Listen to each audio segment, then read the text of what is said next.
Oui, on a perdu au du Lièvre, une équipe qui était mal classée. On avait grillé notre joker puisqu'on avait quand même pris un peu d'avance sur Bar-le-Duc, le second du championnat. Donc on a perdu là-haut de plus de 20 points et ce week-end, donc hier, samedi, on a joué contre donc le Val d'Ajol. Val d'Ajol, équipe toujours un peu accrocheuse, toujours un peu chiante à jouer, mais finalement on s'en sort pas trop mal puisqu'on gagne de plus de 30 points. Et donc c'était la bonne opération puisque ce week-end, en même temps que nous on gagne, Bar-le-Duc a perdu. Donc finalement, le joker on le récupère et on est toujours donc premier, leader du championnat. Bon, il y avait des absents au haut du Lièvre, mais vous avez su retrouver votre groupe et du sérieux au Val d'Ajol. Oui, ben, les garçons avaient à cœur de se rattraper, puisque perdre contre le Haut-du-Lièvre, ça faisait un petit peu tâche. Bon, il y avait des absents, mais comme on dit souvent, les absents ont toujours tort, et là, on avait vraiment à cœur de se rattraper contre le Val d'Ajol, et ça a été fait, c'était bien fait. Sur quoi vous faites la différence face au Val d'Ajol?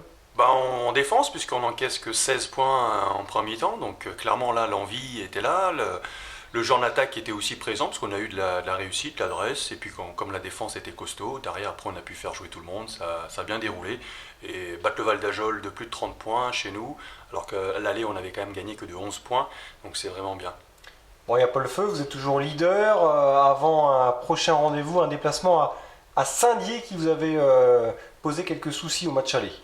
Oui, Saint-Dié est toujours un peu compliqué, parce que c'est vrai que c'est une équipe qui est une équipe A qui joue en National 3, et bon, quand on sait qu'on va jouer en levée de rideau, ils peuvent renforcer cette équipe-là, donc toujours un peu délicat d'aller jouer les Lynx, parce que c'est une équipe qui peut se renforcer, oui.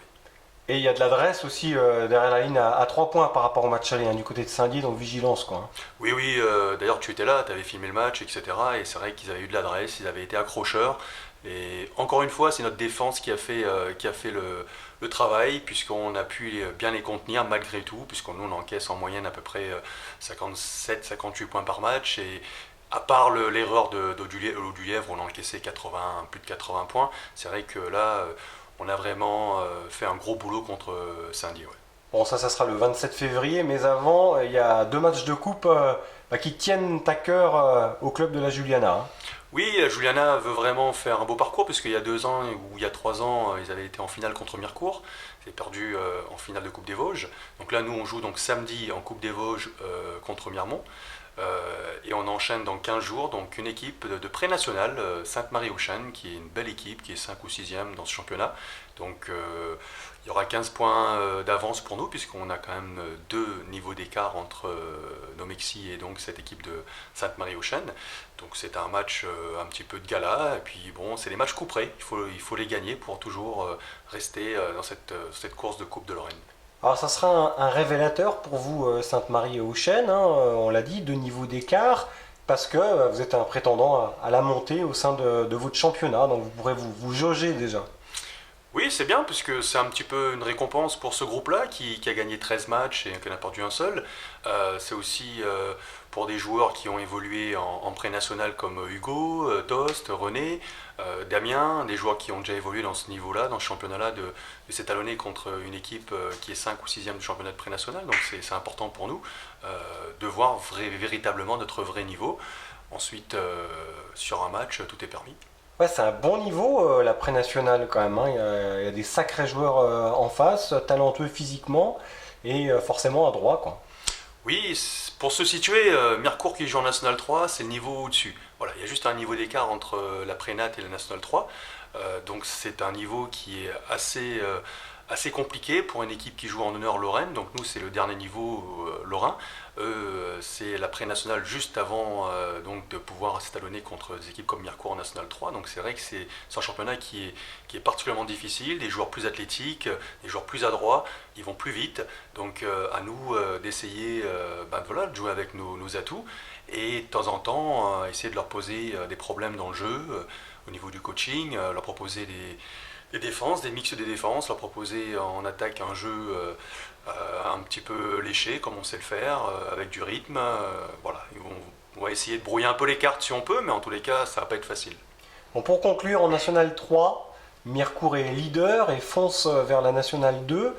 Est-ce que tu vois ce groupe aller au bout?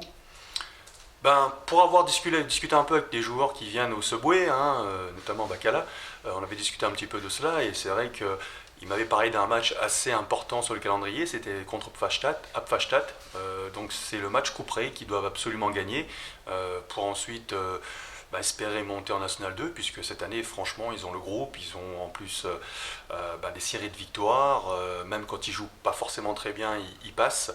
Donc oui, Geoffroy fait un gros boulot et il y a vraiment la place pour Mirecourt d'aller chercher cette montée-là, et c'est tout le mal que je leur souhaite, parce que c'est vraiment un groupe cette année solide et qui mérite la montée, quoi. Le Bumière-Court s'est fait peur contre Poligny et à Saint-Dié, il gagne le derby qu'en fin de match, 71-78, donc là aussi vigilance. Bah, voilà, c'est une équipe qui est accrocheuse, hein, et puis c'est toujours des petits derbys. Bah, là, c'est un Mirecourt, ça reste toujours des derbys qui sont toujours très animés.